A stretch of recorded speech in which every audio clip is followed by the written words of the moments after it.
সরল সুদে বিনিয়োগ করা কিছু পরিমাণ টাকা 4 বছরে 1800 টাকা এবং 6 বছরে 1950 টাকা হয়। সরল সুদে বার্ষিক হার কত?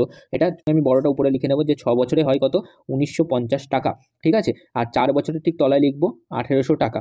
ঠিক আছে, তাহলে এবার আমি এটার থেকে মাইনাস করে দেবো দুজোর থেকেই। তাহলে এখানে 0, 5, 1 আর এটা 2, তাহলে 75 টাকাটা তখন 1 বছরের সুদ হয়ে যাবে। সুদ, তাহলে এখানে আমার সুদ আসল রয়েছে, এটা আমার 1 বছরের সুদ, ভালো করে মনে রাখবে। তাহলে আমি 4 দিয়ে যদি গুণ করি 75কে, তাহলে 300 টাকা আমার 4 বছরের সুদ বেরিয়ে গেল, তাই তো? 4 বছরের সুদ যদি আমি পেয়ে যাই, তাহলে 1800 টাকার থেকে যদি আমি সুদ আসল থেকে যদি সুদ বাদ দিই, তাহলে আমার কি পড়ে থাকবে? আসল পড়ে থাকবে। তাহলে 1800 মাইনাস 300 কত হচ্ছে? 1500 টাকা আমার আসল। আই সমান সমান PTR বাই 100 সূত্রে বসিয়ে দিলে হয়ে যাবে। আই মানে কত?